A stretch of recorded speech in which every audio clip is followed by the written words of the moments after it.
au Japon, Sidonie. Sidonie au Japon. Sidonie, c'est une romancière réputée, mais en panne d'inspiration, et on la voit partir un peu à contre-cœur au Japon pour une tournée professionnelle. Son premier livre professionnel, elle va faire la promotion de la réédition de son premier livre là-bas. Elle est accueillie à Osaka par son éditeur qui lui servira de chaperon, et on va suivre son parcours et ses états d'âme un peu fluctuants. Alors, découvrant le pays, notre Sidonie, qui est peu au fait des usages sur place et loin de ses repères, est au début un peu oie blanche, hein.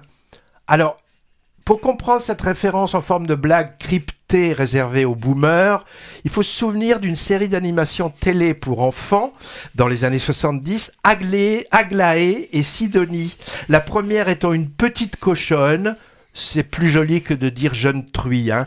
Et la deuxième, Sidonie, donc, une petite oie. Voilà, je referme la parenthèse. C'est vrai qu'elle fait oie blanche, cette Sidonie, au début. Alors, on a un côté comique de situation assez réussi pendant la première demi-heure, quand notre Sidonie découvre les us et coutumes du pays. Je pense par exemple à la scène des fenêtres qu'on ne peut pas ouvrir et qui est vraiment très drôle, hein.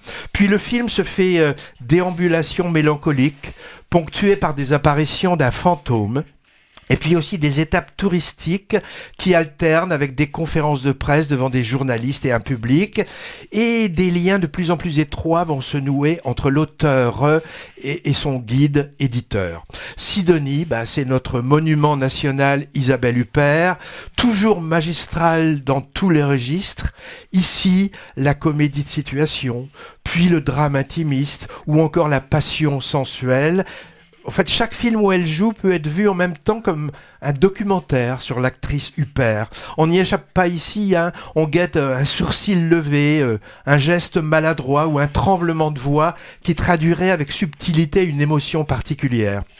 Rien que pour son jeu, chaque film où elle apparaît est intéressant. Alors, on peut reprocher quand même à celui-ci d'être sans doute trop lisse et aussi d'aligner les pensifs pittoresques sur le Japon traditionnel, hein. Cerisier en fleurs, visite de temple zen, fameuses courbettes de politesse rituelle qui peuvent passer pour obséquieuses pour un regard étranger.